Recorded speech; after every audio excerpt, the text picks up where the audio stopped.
mi danno via libera dalla regia. Buongiorno, buona domenica a tutti. È bello vedervi qui, è bello essere in un'altra domenica assieme, anche se è freddo c'è un bel sole, è una bella giornata e noi siamo qui che possiamo cantare insieme al nome di Gesù, possiamo ascoltare insieme la parola di Dio. E io vi invito ad aprire le vostre Bibbie, per chi ce le ha nel telefono, la Bibbia cartacea, in Salmo 51. Il Salmo 51 è il Salmo che Davide ha scritto dopo aver peccato, dopo essere caduto con Betseba. Ed è un momento molto complicato della vita di Davide. Ed è un serie di versetti che il Signore ha messo nel mio cuore per introdurre il tema di oggi, che è un tema molto delicato e centrale nella parola di Dio, il perdono. Leggiamo assieme. Abbi pietà di me, o Dio, per la tua bontà. Nella tua grande misericordia cancella i miei misfatti. Lavami da tutte le mie iniquità e purificami dal mio peccato, poiché riconosco le mie colpe. Il mio peccato è sempre davanti a me. Ho peccato contro te solo. Ho fatto ciò che è male agli occhi tuoi. Perciò sei giusto quando parli e irreprensibile quando giudichi. Ecco, io sono stato generato nell'iniquità. Mia madre mi ha concepito nel peccato. Ma tu desideri che la verità risieda nell'intimo. Insegnami dunque la sapienza nel segreto del cuore. Purificami con isopo e sarò puro. Lavami e sarò più bianco della neve.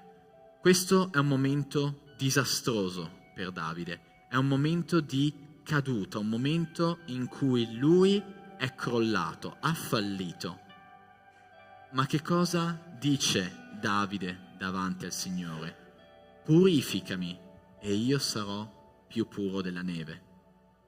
Oggi noi parleremo di perdono e in questa chiesa noi predichiamo il Vangelo della grazia, come vedremo, e quindi tutti noi nella vita abbiamo sbagliato e forse tanti di voi sono qui con un cuore pesante di senso di colpa, pesante di rancore verso qualcuno che ha sbagliato verso di voi, ma in questo culto il Signore ti sta chiedendo di prendere questa colpa e di consegnargliela, prendere questo rancore e di metterglielo nelle mani, in modo che Dio, attraverso la sua grazia, possa trasformare questo rancore, che la tristezza diventi gioia. Quindi vi invito tutti ad alzarvi in piedi.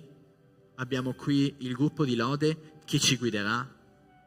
C'è il peccato, c'è lo sbaglio, c'è la caduta, ma c'è anche la grazia, c'è il perdono, c'è un Dio che ci rialza ogni volta che cadiamo. E questo Dio merita il nostro canto, merita la nostra lode, e adesso insieme alla lode cantiamo tutti insieme uniti al nostro Dio.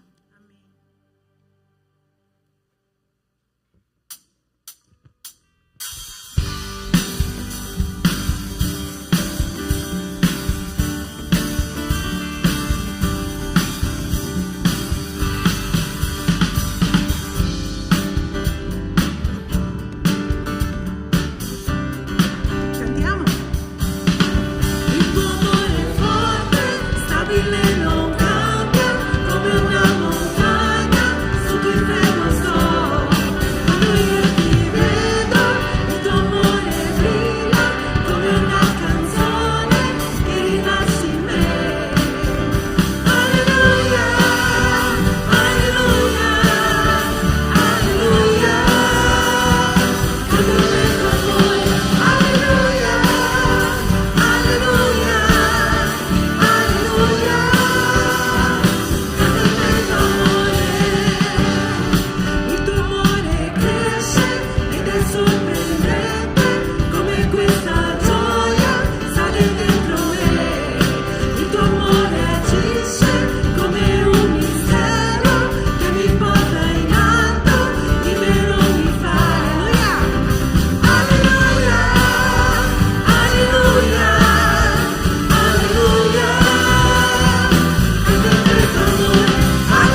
Il Signore è qui con noi, alleluia.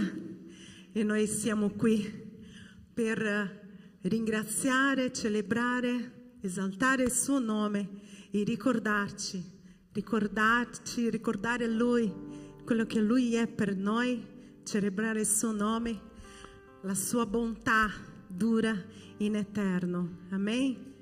E Lui ci ha amato per primo e quello dobbiamo ricordarci. Tutto quello che facciamo, tutto quello che siamo dipende dal nostro Dio, ed è per il nostro Dio che noi siamo qui insieme per celebrare il suo nome. Signore, parla al nostro cuore. Signore, usaci, Signore, nella tua volontà, oh Padre.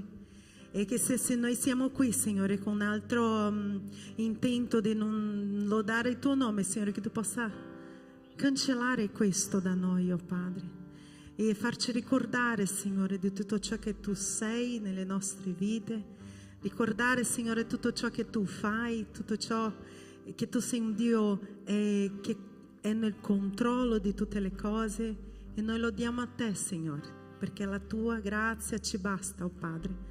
La tua grazia è quella che noi ci fa alzare la mattina, Padre, e che ci fa gioire, Signore, nella tua presenza.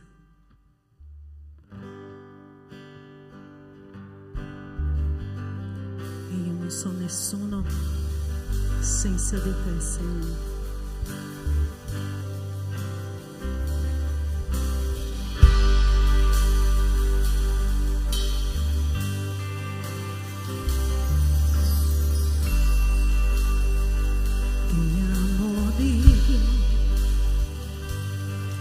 La tua grazia mai mi manca, i giorni miei tenuti nelle mani tue, dal momento in cui mi sveglio fino a calare della sera, io canterò della tua bontà. Insieme.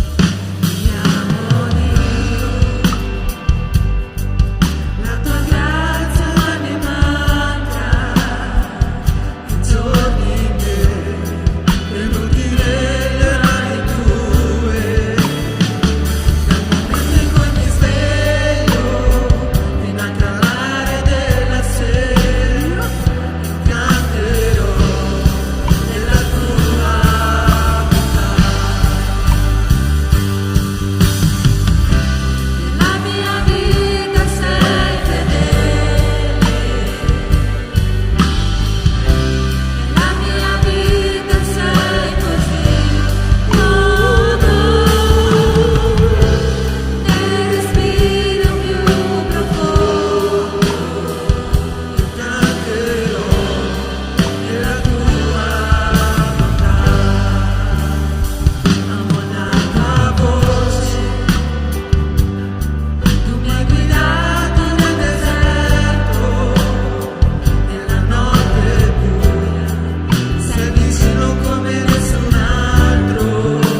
te, oh Padre.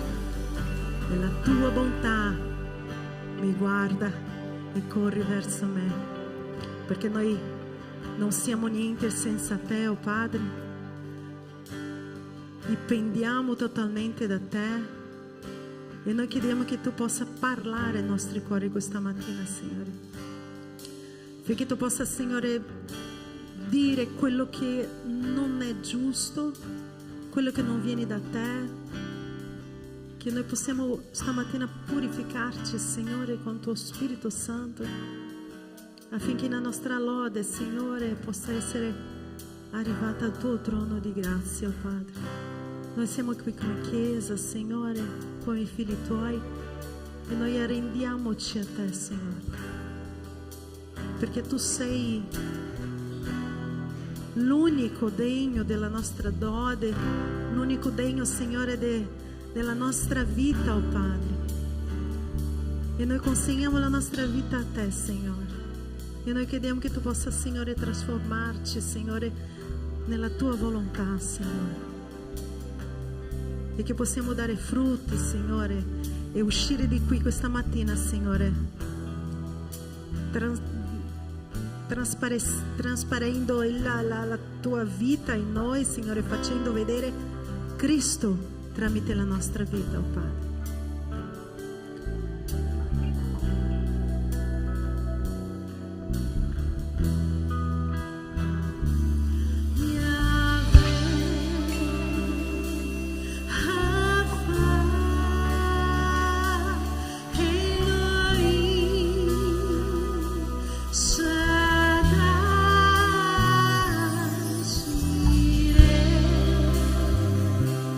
Adonai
credi in questo,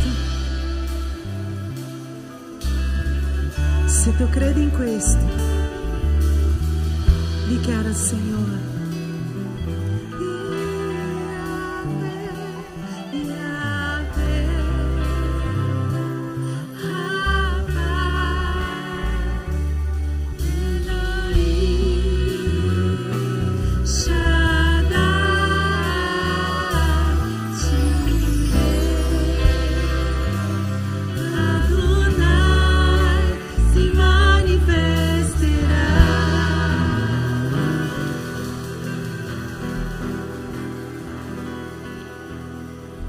Alleluia, tuo nome, Signore.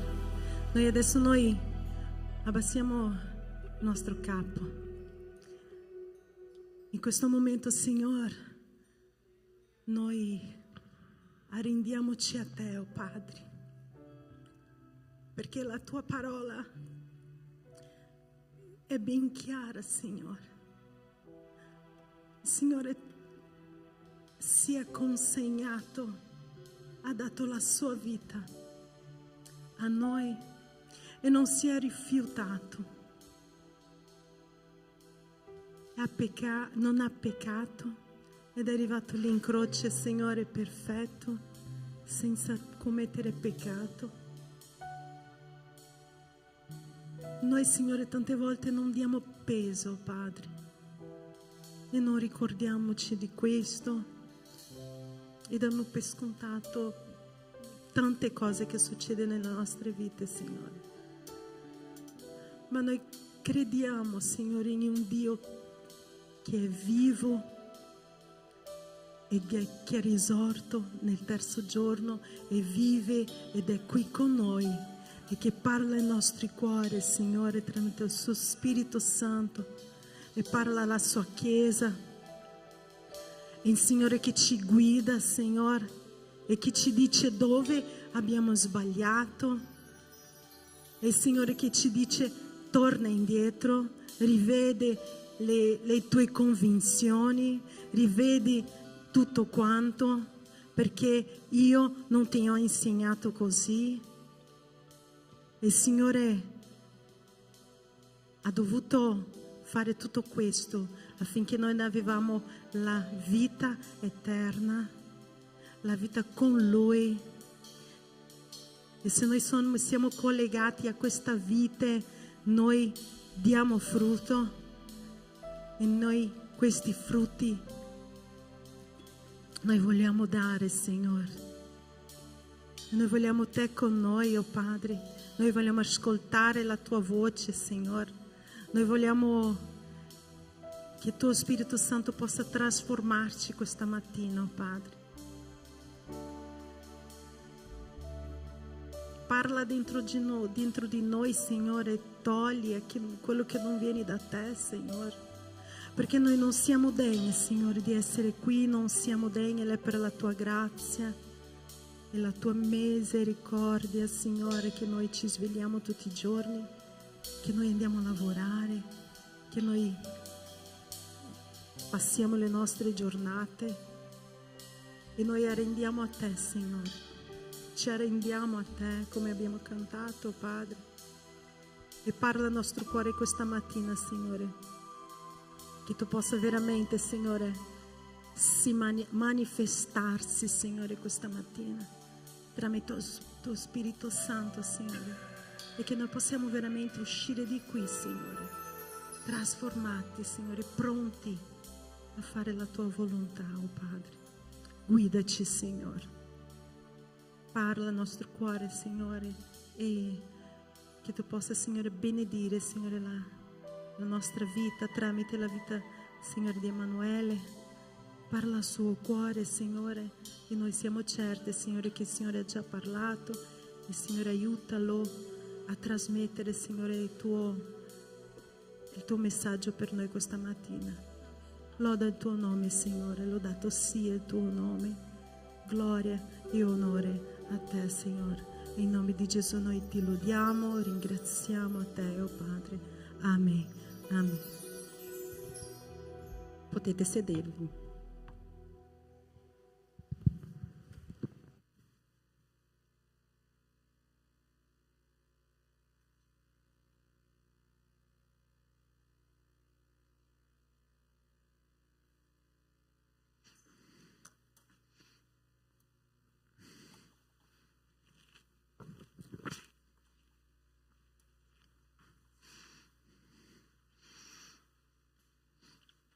Crediamo che il Signore sia presente qui oggi, in questa mattina. Vogliamo vedere il Signore manifestarsi in questa Chiesa, manifestarsi nelle nostre vite. È quello che abbiamo cantato, e quando noi cantiamo al Signore, Lui prende molto seriamente quello che noi cantiamo, prende molto seriamente quello che noi dichiariamo e che affermiamo. E oggi voglio iniziare questa predica un po' guardando al passato. Qui siamo nella Chiesa Battista Agape, una realtà che è in Italia dal 2001. Sono 22 anni, una storia molto lunga. Ci sono persone in questa stanza che non erano nate quando è stata fondata questa Chiesa. Io per esempio sono qui dal 2018. Ci sono tanti avvenimenti di questa Chiesa che io non ho mai visto, ma che mi sono stati raccontati. E quello che io posso testimoniare in questi 5 anni, e che tante persone qua dentro, di chi è qui da tanto tempo, può testimoniare, è che non c'è stato un giorno in cui Cristo abbia abbandonato la Chiesa Battista Agape. Non c'è mai stato un giorno nella storia in cui Cristo ha abbandonato la sua Chiesa. In questi anni sono successe tante cose. Ci sono stati momenti di felicità, momenti di gioia, momenti in cui il Signore ha agito in modo miracoloso e potente, e allo stesso tempo ci sono stati molti momenti di dolore nella vita della Chiesa, nelle nostre vite personali. Noi sappiamo, soprattutto quelli più anziani qui dentro, ricordano tanti dolori, tante difficoltà, tante fatiche, tanti sbagli, tanti peccati. E per esempio noi ricordiamo, chi è qui da più tempo ricorda tante persone che sedevano tra di noi e ora non sono più qui, sono altrove. Ricordiamo di tante persone con cui avevamo un rapporto intimo e stretto e che ora non c'è più un rapporto. Ci sono state tante situazioni di spaccatura nella nostra vita personale, nella vita della Chiesa, nelle vite familiari. Viene spesso detto che la Chiesa è un ospedale, e a tutti gli effetti la Chiesa è un ospedale. Tante volte noi cerchiamo di tenere una facciata di perfezione, di mostrare che noi siamo migliori, che tutto va bene, ma nella realtà Cristo chiama gli ultimi, i persi, i disperati. E ogni persona qua dentro, sono sicuro, che ha delle ferite dentro di sé che il Signore, e solo il Signore, può guarire. La Chiesa ha un nemico. La Chiesa ha un nemico dichiarato, che è il diavolo. I nemici dell'uomo sono 3, il diavolo, il mondo e la carne. E il diavolo, dice la parola di Dio, che gira attorno al credente, gira attorno alla Chiesa come un leone ruggente. In questo momento nel mondo spirituale Satana sta girando come un leone ruggente attorno alla Chiesa Battista Agape, cercando una pecora che si allontana dal gregge, cercando un spazio, una breccia per entrare e fare danni, per uccidere, rubare e distruggere, come dice la parola di Dio. E le aperture che Satana trova nelle comunità, nelle famiglie, nelle nostre vite, sono varie. 2 in particolare sono quelle su cui mi voglio soffermare: il rancore e il senso di colpa. Perché non c'è inganno in quello che sto per dire. Satana odia la Chiesa. Satana odia Cristo e odia ogni persona che crede in Cristo. Satana ci vuole isolati, ci vuole deboli. La parola diavolo, la radice della parola diavolo è divisione. Quando il diavolo entra nella Chiesa è per portare divisione. E quante occasioni il diavolo ha sfruttato in questa Chiesa, nelle nostre vite personali, per causare divisione. Basta poco, basta una litigata, un'incomprensione con una persona, una frase recepita male, un dissenso su come fare una certa cosa e lì si crea una piccola crepa e subito il diavolo si inserisce a creare dubbio, a mettere menzogna, il dialogo diventa silenzio, l'amicizia si spegne, le due persone si allontanano. Quante volte abbiamo visto questo avvenire nelle nostre famiglie? Quante volte abbiamo visto questo avvenire nelle nostre chiese, nelle nostre amicizie?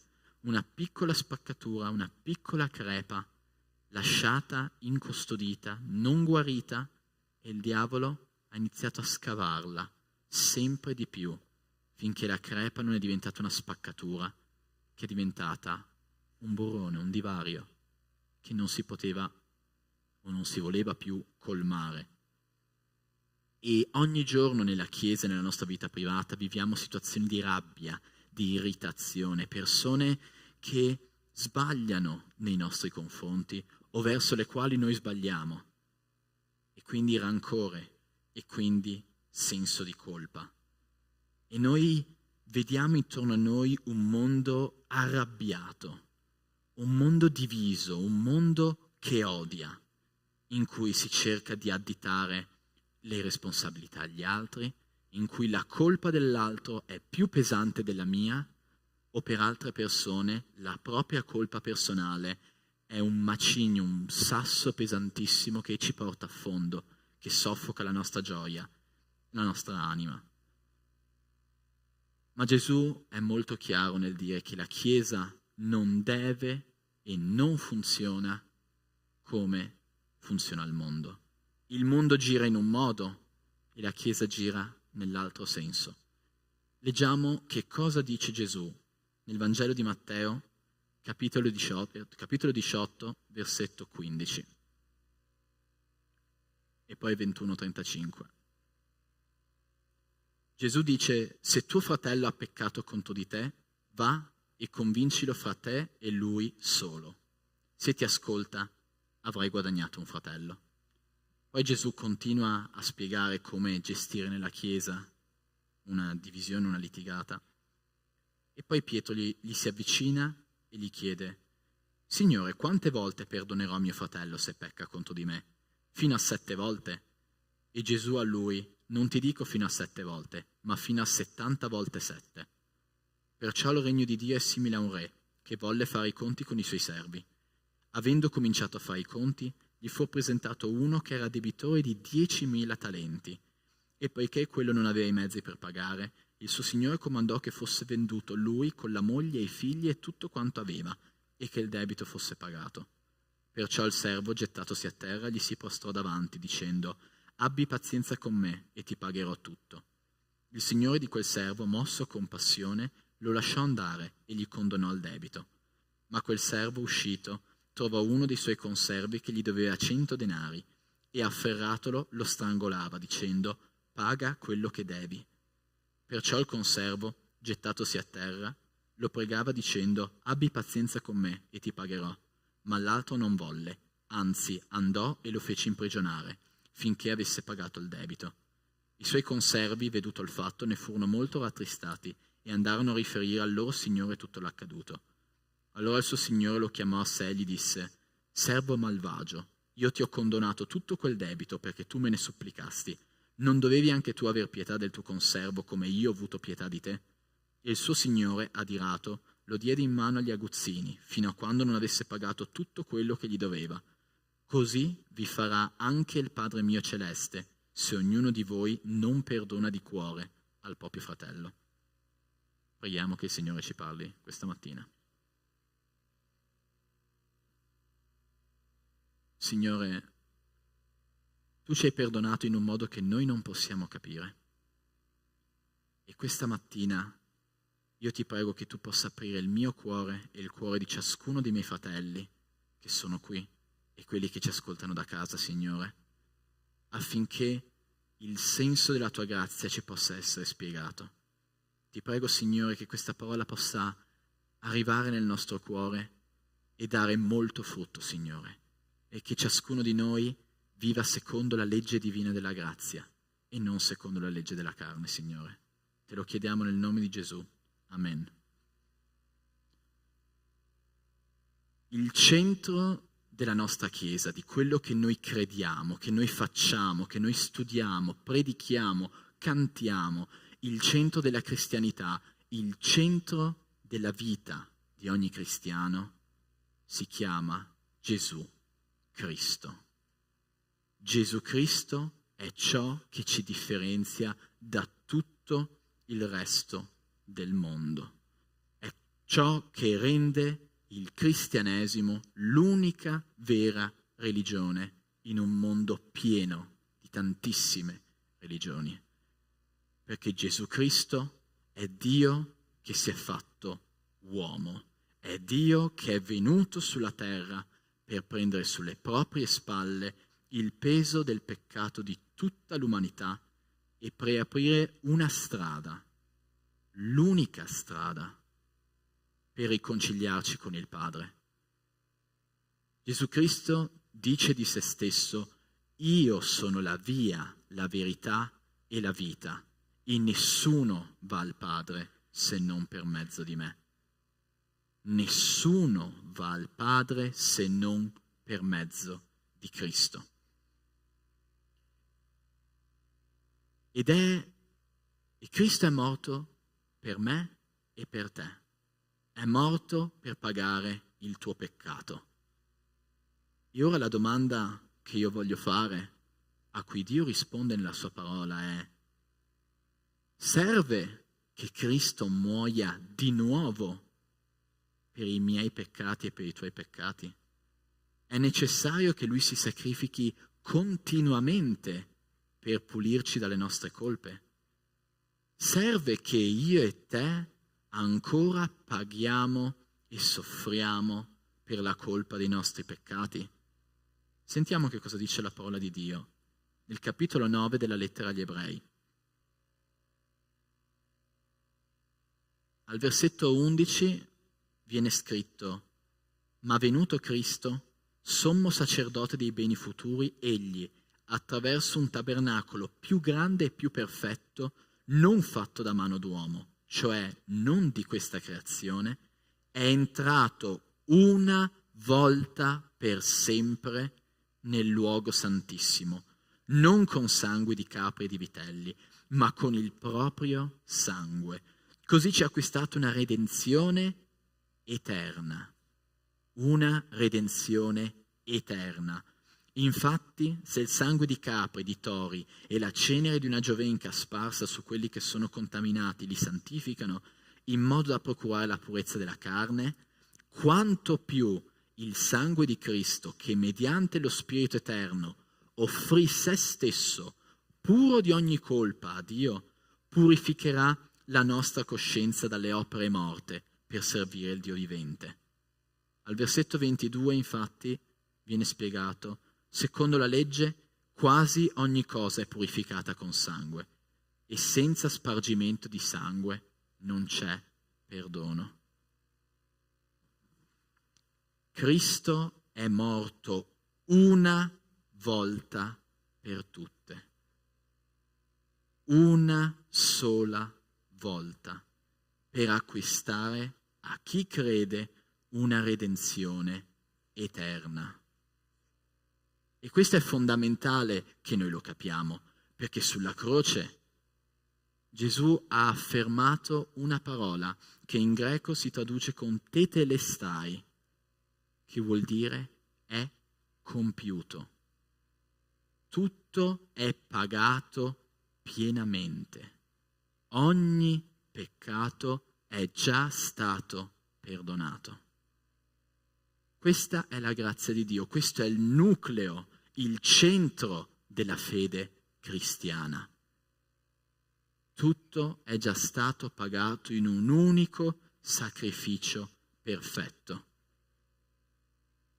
E se tu hai fede in Cristo, se tu credi che Dio si è fatto uomo, che Gesù Cristo è Dio, Gesù Cristo è andato sulla croce per me e per te, ha preso le mie colpe e le tue colpe, se le è caricate sulle spalle, è stato chiamato colpevole di quelle colpe e per esse è morto, è risorto dai morti ed è risalito al cielo, è tornato da Dio e ha aperto l'anno della grazia. Se tu credi in questo, la grazia del Signore è sopra di te. Sei stato riscattato e sei libero da ogni peccato. Se invece tu non hai questa fede, sappi che basta credere in Cristo. Basta riconoscere che Lui è Dio, riconoscere che tu hai bisogno di Lui. E tanto basta per aprire la porta della grazia e perché la strada tra te e Dio sia di nuovo aperta. Non so se hai bisogno di sentire questa verità, ma è una chiara verità biblica. Tu sei libero, sei libero. La parola di Dio che non c'è più nessuna condanna per coloro che credono in Cristo Gesù. Il prezzo del peccato è già stato pagato con qualcosa di impareggiabile, il prezioso sangue di Gesù. E se tu credi, non appartieni più a Satana come appartenevi prima, ma adesso appartieni a Cristo. Questo è quello che noi crediamo, questa è la verità del mondo. Il peccato è già stato pagato, la colpa è già stata tolta, la grazia è già stata data. E quindi la domanda che tutti noi ci dobbiamo fare: da dove viene allora il senso di colpa che provo? Da dove viene il mio rancore e la mia incapacità di perdonare gli altri? E quante volte noi litighiamo con un fratello? Quante volte ci arrabbiamo, ci irritiamo con qualcuno? Magari l'ultima volta che è successo è stato stamattina. Per strada qualcuno ci taglia la strada, a lavoro qualcuno non lavora come avrebbe dovuto, a scuola con il professore, con il compagno, in famiglia, la maggior parte delle irritazioni sono lì, qui in chiesa. Quante volte ci irritiamo, quante volte qualcuno ci fa un torto o noi facciamo un torto a qualcuno. È interessante notare che noi, esseri umani, siamo tendenzialmente, chi più chi meno, una razza rancorosa, una razza vendicativa. L'uomo non dimentica i torti, tendenzialmente. Noi dimentichiamo le cose buone che gli altri ci fanno, ma ci teniamo molto strette la memoria delle cose negative che hanno fatto contro di noi. Tante volte l'uomo è vendicativo, medita vendette, si fa pensieri orribili. Ah, se avessi quella persona tra le mani, gli tirerei il collo, gli farei del male. Quante volte noi pensiamo questo di un qualcuno che ci fa del male? Quante volte succede? Perché il nostro uomo carnale crede nella giustizia umana e la giustizia umana è colpa, equivale a punizione. La legge del taglione. Quando Dio ha fornito questa legge nella legge di Mosè è perché l'uomo voleva una cosa del genere, capiva una legge del genere. Una persona ci fa del male, deve essere punito. Quella persona mi ha fatto sentire male e deve sentirsi altrettanto male perché così è giusto ed equo. Giusto?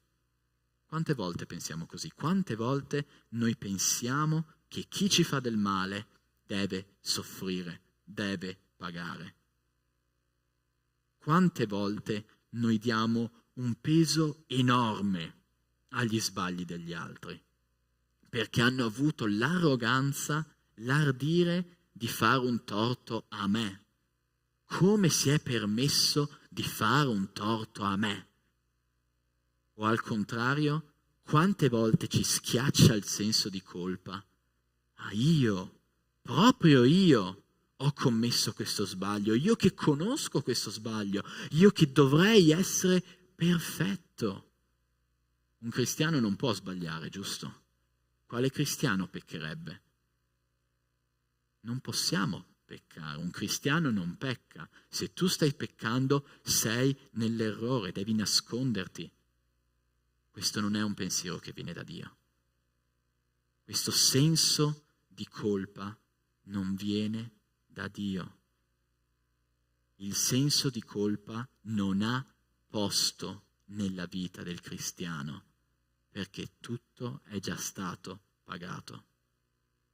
Il rancore non ha posto nella vita del cristiano, perché Gesù ci ha portato un messaggio completamente in contraddizione con quello che il mondo fa e che il mondo vuole. Leggiamo nel Vangelo di Matteo, capitolo 5, versetti dal 38 al 48. Questo è Gesù che parla alla folla nel famoso Sermone del Monte. Voi avete udito che fu detto, occhio per occhio e dente per dente, ma io vi dico, non contrastate il malvagio. Anzi, se uno ti percuote sulla guancia destra, porgigli anche l'altra. E a chi vuol litigare con te e prenderti la tunica, lasciagli anche il mantello. Se uno ti costringe a fare un miglio, fanne con lui 2. Dà a chi ti chiede, e a chi desidera un prestito da te, non voltare le spalle. Voi avete udito che fu detto, ama il tuo prossimo e odia il tuo nemico. Ma io vi dico, amate i vostri nemici. Benedite coloro che vi maledicono, fate del bene a quelli che vi odiano e pregate per quelli che vi maltrattano e che vi perseguitano, affinché siate figli del Padre vostro che è nei cieli, poiché Egli fa levare il suo sole sopra i malvagi e sopra i buoni, e fa piovere sui giusti e sugli ingiusti. Se infatti amate quelli che vi amano, che premio ne avete? Non fanno lo stesso anche i pubblicani? E se salutate soltanto i vostri fratelli, che fate di straordinario? Non fanno anche i pagani altrettanto? Voi dunque siate perfetti come è perfetto il Padre vostro celeste. Follia? Follia totale? È assolutamente folle quello che leggiamo qui. Lo leggiamo e subito cerchiamo di, no dai, Gesù non intendeva questo, probabilmente è stato decontestualizzato, Gesù intendeva una cosa più ridimensionata. Il messaggio di Cristo è molto, molto chiaro. Paolo parla della parola chiamandola la pazzia del Vangelo. Io credo che lui avesse in mente anche questi insegnamenti di Cristo quando definiva la pazzia del Vangelo. Gesù nell'ultimo versetto che abbiamo letto comanda siate perfetti come è perfetto il Padre vostro celeste. Perdona il tuo nemico, porgi l'altra guancia a chi ti schiaffeggia, porta un Vangelo di vita, di salvezza alle persone che ti odiano. Chiedi a Dio di perdonare gli uomini che ti stanno torturando, che ti stanno uccidendo. Non è possibile. Una cosa che penso spesso è, Signore, questo è disumano. Non è umana questa cosa. Non può funzionare così. Non ha senso che funzioni così. Dov'è la giustizia? Dov'è la vendetta? La nostra carne chiama vendetta, desidera vendetta. Dov'è? Perché la persona che ha sbagliato non paga? Perché, Signore? Perché il Signore ci dice lasciate a me le vendette.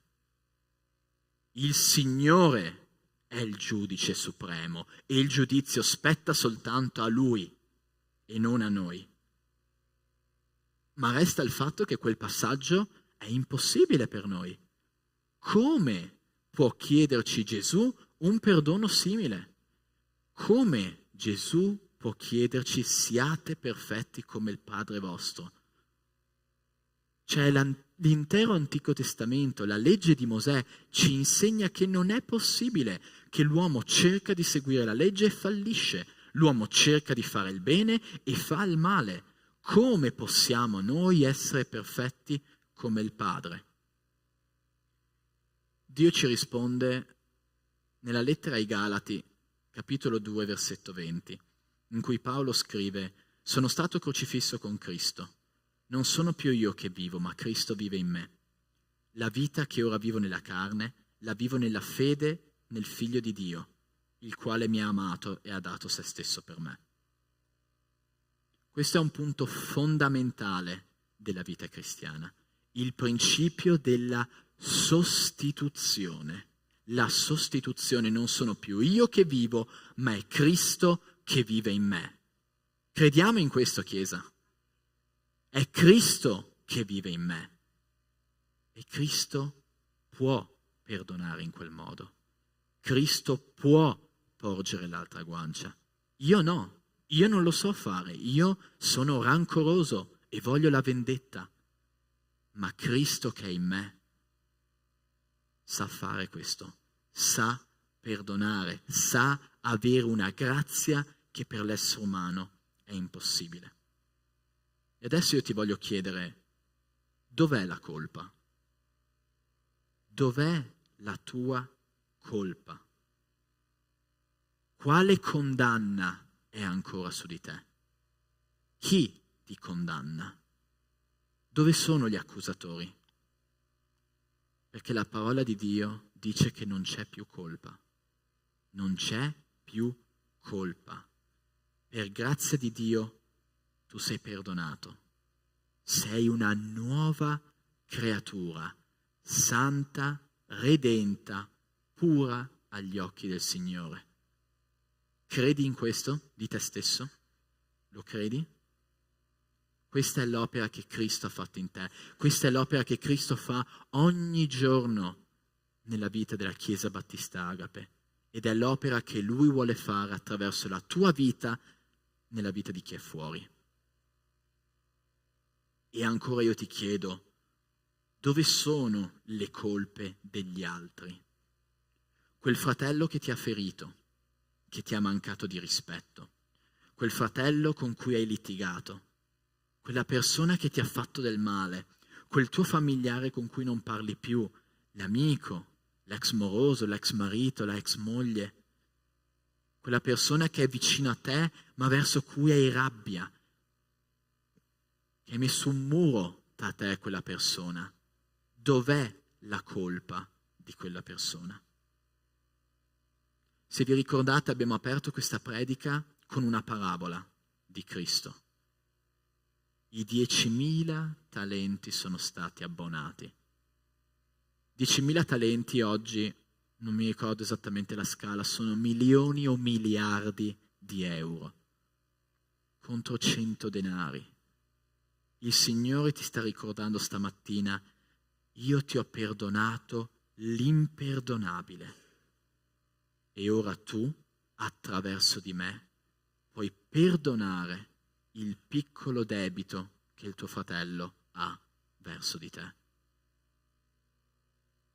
Come ho detto prima, non è previsto senso di colpa nella vita cristiana.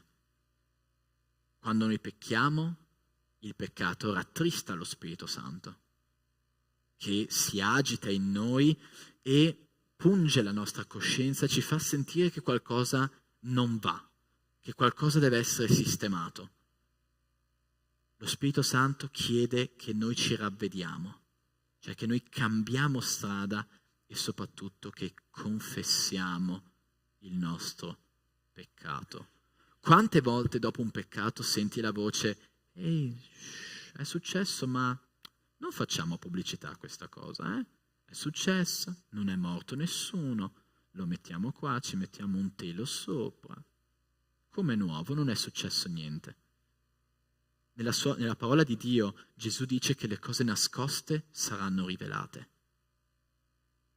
Non nascondere il tuo peccato. Abbi l'umiltà, il coraggio di ammettere: Signore, ho peccato. Fratello, ho peccato. Nella prima lettera di Giovanni, capitolo 1, versetto 9, l'Apostolo scrive: se confessiamo i nostri peccati, Egli, Dio, è fedele e giusto da perdonarci i peccati e purificarci da ogni iniquità.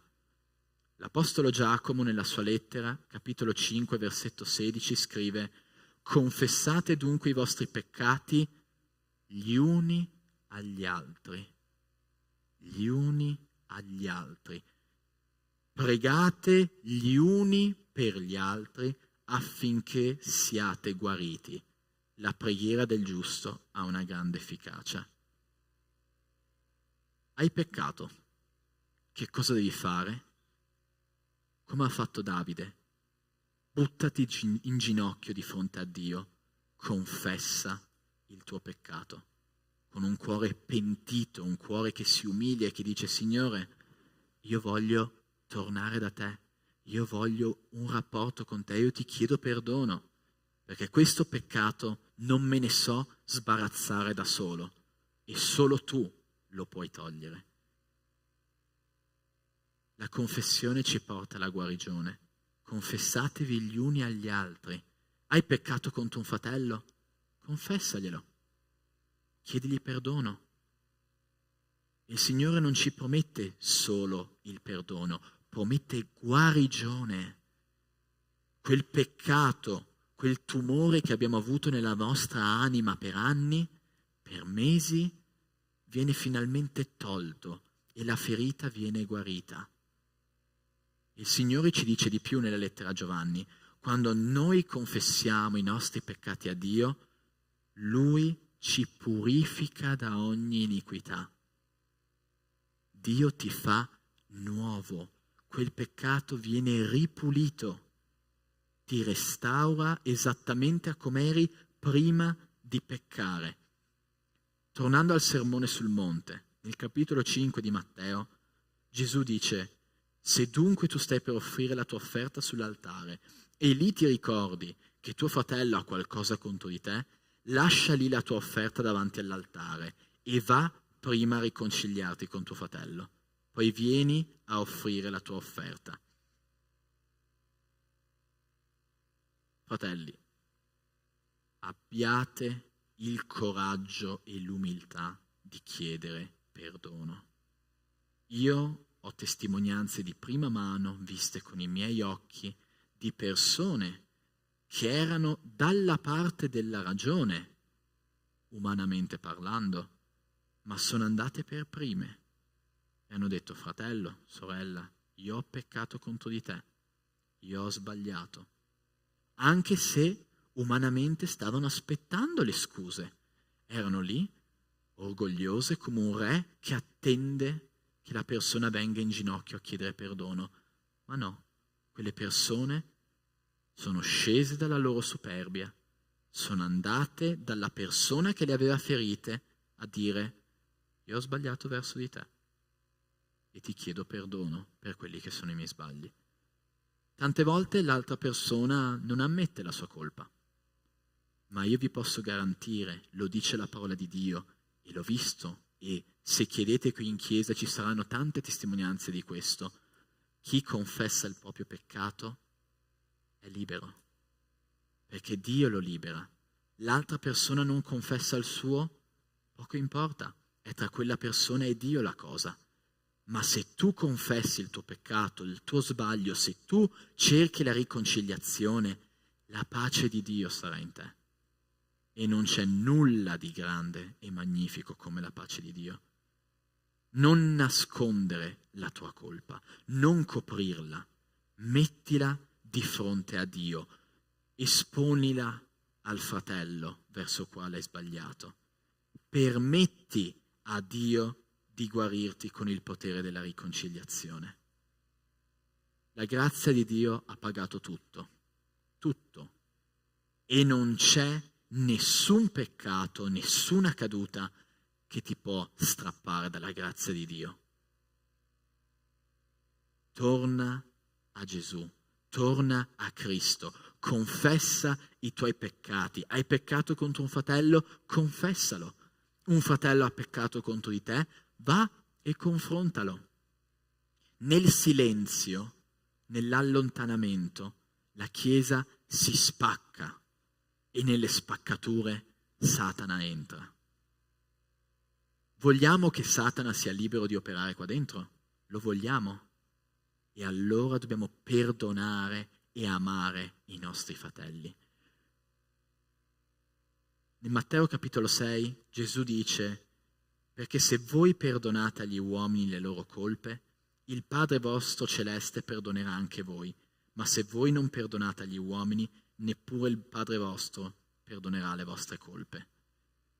La grazia non ce la toglie nessuno, ma ogni giorno noi facciamo dei peccati che ci macchiano, che ci sporcano, che rattristano lo Spirito Santo. E Gesù ci dice che quei peccati restano lì, non perdonati, se noi non perdoniamo. Vuoi essere ripulito? Vuoi che il Signore ti restauri? Che lo Spirito Santo torni a essere focoso e fiero dentro di te e non triste e smorto, mezzo spento? Chiedi perdono e perdona i tuoi fratelli. Perdona e chiedi perdono ai tuoi fratelli.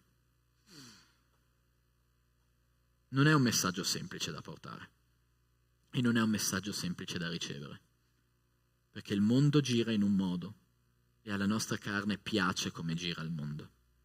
La nostra carne vuole girare come il mondo. Io ti perdono se tu chiedi scusa per primo. Il tuo sbaglio è più grande del mio, quindi la colpa è tua e tu devi chiedere scusa. No, quella persona non mi può perdonare, ho fatto una cosa troppo grave, non gli dirò nulla, mi tengo la mia colpa e così va bene. La persona si allontana, così non c'è più un problema, no? Non ho più vicino quella persona, la colpa rimane solo con me.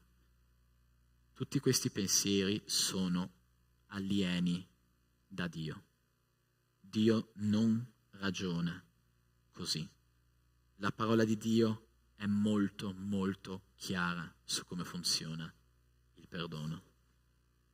Questa Chiesa è piena di malati spirituali, è piena di persone ferite, piena di famiglie ferite, famiglie spaccate. Ci sono state spaccature nella Chiesa, forse anche oggi abbiamo divisioni tra di noi, litigi, problemi. E tante volte sembra impossibile, no? Una spaccatura è così grave che la diamo per persa, la diamo per già avvenuta, la diamo per irrisolvibile. Ma noi crediamo nel Dio dell'impossibile. E questo Dio, l'abbiamo visto ieri al culto giovani, è lo stesso Dio che risorge i morti, che guarisce i malati. Gesù non è cambiato, è lo stesso che predicava in Galilea. Gesù può risorgere i morti oggi, Gesù può guarire oggi, può dare la vista ai ciechi, può liberare un indemoniato oggi. Abbiamo detto che il sovrannaturale sta arrivando nella canzone, giusto? Abbiamo detto che Yahweh si manifesterà, ma perché Lui si manifesti, noi dobbiamo credere che Lui può manifestarsi. Crediamo nella grazia di Cristo, permettiamo a Cristo di usare la sua grazia attraverso di noi, nella vita della Chiesa, nelle nostre famiglie, nel nostro lavoro. Perdona per primo e accetta che il tuo peccato è perdonato. Il Signore stamattina ti sta dicendo: smettila di attaccarti al tuo senso di colpa. È passato, hai chiesto perdono per quel peccato, per quella situazione, e allora è dimenticato, gettato nel fondo del mare. Quel peccato è andato sulla croce, su quella croce quel peccato è morto. Perché permettere a un peccato morto di toglierti la gioia? I tuoi peccati sono morti con la grazia e Cristo è vivo, la sua grazia è viva.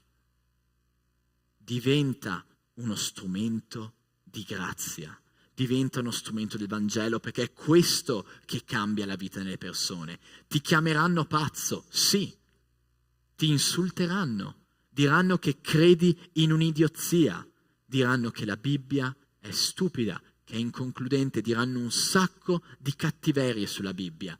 Ma sai che cosa vedranno?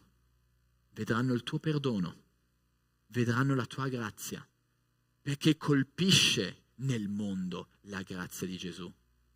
Perché non esiste là fuori un perdono come questo. Non esiste un amore come quello di Dio. E quando lo vedono nelle nostre vite, rimangono a bocca aperta, come noi rimaniamo a bocca aperta. Diventa uno strumento del Vangelo, diventa uno strumento di grazia. La tua colpa è perdonata e Gesù è morto anche per il tuo fratello che ti ha fatto del male. Se in questa predica hai pensato a qualcuno con cui hai un problema, vai a riconciliarti con quella persona. Saranno conversazioni dolorose, sì, ma la guarigione che verrà da quelle conversazioni sarà luminosa come non l'hai mai vista prima. Preghiamo insieme.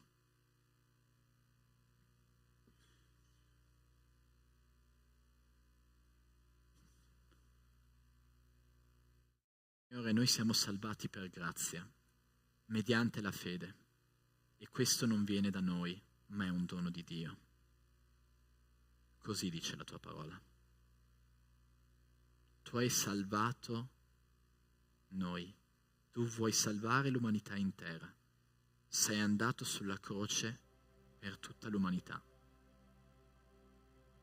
Noi guardiamo gli altri e guardiamo i loro sbagli, i loro difetti. Alle volte guardiamo noi e guardiamo i nostri sbagli, i nostri difetti. Ma Signore, tu hai visto una pecora che doveva essere salvata. Signore Gesù Cristo, tu sei morto per ciascun essere umano e chiedi solo la fede per avere la tua grazia. Signore Gesù, io oggi sono qui a pregarti per me e per tutti i miei fratelli. Rendici strumenti della tua grazia. Se in questa assemblea c'è qualcuno con il cuore pesante, liberalo da questa colpa nel nome di Gesù, Signore. Che ciascuno dei miei fratelli qui possa sentire il tuo perdono, che la tua grazia possa risplendere nella tua Chiesa e che nessuna colpa sia più imputata qui. Se qualcuno non crede, Signore, io ti prego che tu possa parlare al cuore di quella persona e che questa persona possa mettere sulle tue spalle i suoi peccati, che possa ricevere la tua grazia e che possa unirsi alla famiglia dei figli di Dio. E adesso, Signore, io ti prego, per quanto doloroso, ricorda nel nostro cuore, ricorda ad ognuno di noi le persone che ci hanno ferito, le persone che abbiamo ferito. Signore, mostraci i loro volti nelle nostre menti. E Signore, io ti prego nel nome di Gesù, dacci il coraggio e l'umiltà di essere come Cristo, di andare da quella persona a chiedere il suo perdono. Donaci il coraggio e l'umiltà di andare a riconciliarci con la persona che abbiamo ferito, che ci ha ferito. Signore, tu puoi guarire in un modo che neanche sappiamo capire. Tu sei un Dio miracoloso e potente e noi sappiamo, Signore, che se iniziamo a vivere la tua grazia ogni giorno, noi vedremo la Chiesa Agape trasformata, noi vedremo le nostre famiglie trasformate, vedremo le nostre vite trasformate. E Signore, io ti prego, facci vivere ogni giorno questa grazia, rendici strumenti della tua grazia, nel nome di Gesù. Amen. Adesso ti invito ad abbracciare il tuo fratello, stringilo a te e ricordagli: per grazia sei perdonato. Ora canteremo assieme alla lode.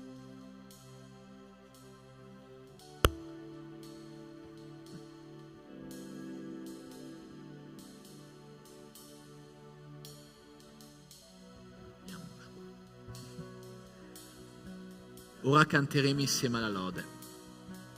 Il nostro è un Dio di grazia e un Dio di perdono. È un Dio che ha perdonato l'imperdonabile. E dobbiamo cantare a Lui. Cantate tutti insieme, cantate a grande voce. È anche il momento delle decime delle offerte. E se hai la tua decima da dare, se vuoi portare un'offerta al Signore, questo è il momento. La Chiesa ha delle necessità e la nostra famiglia deve provvedere anche a queste. Il Signore ci ha dato e il Signore ci chiede una piccola parte di quello che ci ha dato. E l'offerta è per questo. Lodiamo insieme il nostro Dio, ricordandoci che siamo perdonati di ogni nostro peccato. Amen. Lodiamo il nome del Signore con gioia, mentre noi facciamo le offerte, consegniamo le nostre vite davanti al suo altare. Amen. Alleluia, il tuo amore è forte.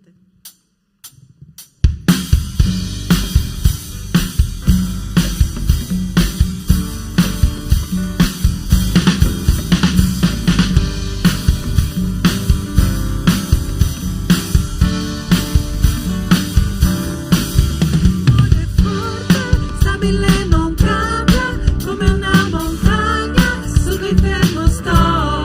Quando io ti vedo, il tuo amore brilla, come una canzone che rilasci in me.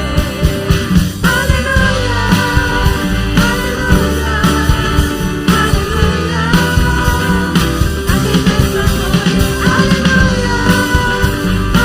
alleluia, alleluia.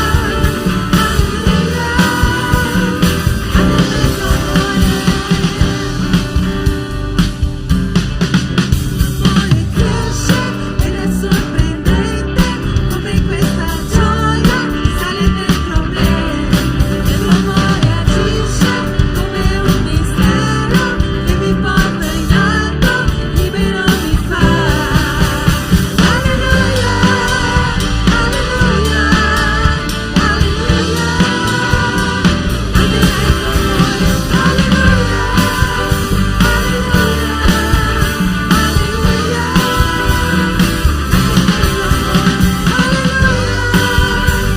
alleluia,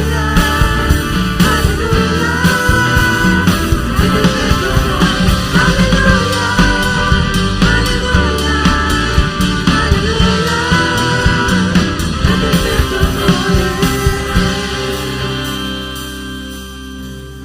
Alleluia, il tuo amore, Signore, è forte e ci cambia, Signore, interamente, ci cambia e ci fa vedere, Signore, laddove noi abbiamo sbagliato, ci fa vedere, Signore, quello che noi dobbiamo cambiare. Signore, noi chiediamo che tu possa, Signore, ogni giorno darci, Signore, la forza, Signore, farci, Signore, veramente capire, Signore, qual è la tua volontà, Signore, capire, Signore, laddove noi abbiamo sbagliato, Signore, dacci la forza, Signore, perché noi solo in te, Signore, solo con te, attraverso la tua misericordia, Signore, che noi possiamo andare avanti, oh Padre.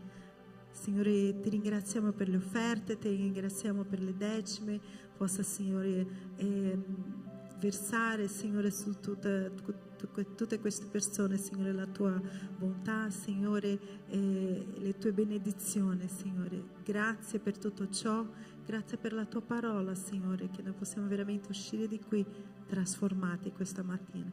In nome di Gesù noi ti ringraziamo, ti adoriamo, Signore, e celebriamo il tuo nome. In nome di Gesù ti ringraziamo. Amen.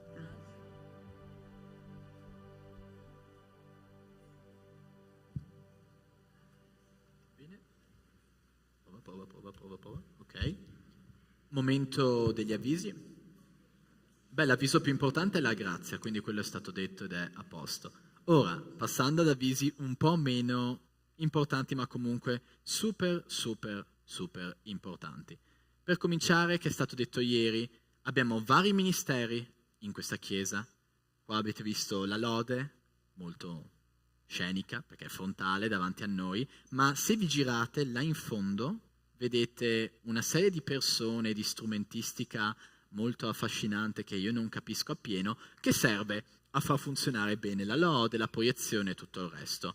Quell'aspetto là della Chiesa ha bisogno di operai. Quindi, se in questo momento sei disoccupato in Chiesa, senti di essere un po' con le mani in mano e di voler fare un po' di più, fatti vivo, lì in fondo c'è Riccardo alza la mano, lui può insegnare, è disposto a prendere un mese per affiancare la persona, spiegargli. I ministeri ci sono, necessità ci sono, c'è la lode, di là abbiamo i bambini, ci sono piccoli gruppi, e ci sono un sacco di cose che adesso non mi stanno venendo in mente, però necessità ci sono. Se volete rendervi disponibili, la Chiesa ne ha assolutamente bisogno. L'ultimo giovedì di ogni mese, prendiamo questa abitudine, c'è un incontro di preghiera speciale. Non è riservato solo a giovani, adolescenti e preadolescenti, è un incontro generale della Chiesa in cui si prega per il mondo, un mondo pieno di ferite, un mondo pieno di cose che non vanno. Abbiamo sentito di guerre, abbiamo sentito recentemente dell'alluvione che ha colpito varie zone d'Italia. Necessità ce ne sono. La nostra preghiera ha una grande efficacia, dice la parola, ed è fondamentale che noi preghiamo in ogni tempo per le persone. Durante la settimana ci sono piccoli gruppi, incontri di preghiera. Se siete interessati, chiedete, le persone sanno, io un po' meno, ma le persone sanno, quindi chiedendo alle persone giuste qua, andate in giro, trovate chi sa l'informazione. E Winter Camp, c'era più entusiasmo una volta. Winter Camp, alla fine dell'anno, tra Natale e Capodanno, facciamo un campeggio per giovani adolescenti, giovani adolescenti, perfetto.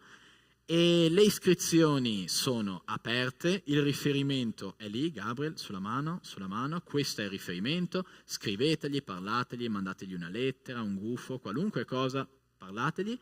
E costa 130 euro per il primo figlio, il primo iscritto. Se ne iscrivete più di uno è 130 per il primo, 110 per tutti quelli che seguono. I posti si stanno limitando, le persone si iscrivono, la lista si riduce, quindi se avete giovani adolescenti da iscrivere, età 14, 18, 20 anni, iscriveteli. E non mi sembra che ci sia altro, chiedo là in proiezione, non mi sembra che ci sia altro. Quindi, il Signore vi benedica, facciamo una preghiera per concludere. Ok, il 19, che è una domenica tra 2 settimane, c'è il workshop della lode. Se sei un membro della lode, se ti interessa, se ti piace di musica, te ne intendi di musica, fatti vivo. Tutti i membri della lode qua alzate la mano. Avete un buon numero di persone a cui chiedere informazioni, dove andare, come fare. Quindi il 19, dopo il culto, qui si fa un workshop di canto, di strumenti, gli esperti se ne occupano e quindi è un'occasione molto importante se siete membri della lode, se vi piace l'idea di diventare membri della lode. Se è la prima volta che sei venuto qua, benvenuto, è stato un piacere averti, speriamo di rivederti. Grazie a chi ci ha seguito da casa, facciamo una preghiera per concludere. Signore, noi ti vogliamo ringraziare per questo culto, per la settimana che ci hai dato, che è stata piena delle tue benedizioni. E Signore, noi ti vogliamo affidare la settimana che viene. Signore, ti vogliamo affidare le nostre famiglie, il nostro lavoro, i nostri studi, tutti i nostri impegni, tutto quello che facciamo, Signore, che possa essere guidato da te e che possa essere ogni cosa fatta nel tuo nome, che noi possiamo stringerci a te, pregarti ogni giorno, cercarti ogni giorno nella tua parola e vivere la tua comunità, Signore, come tu desideri. Nel nome di Gesù, amen. Buona domenica, buona settimana, Dio vi benedica.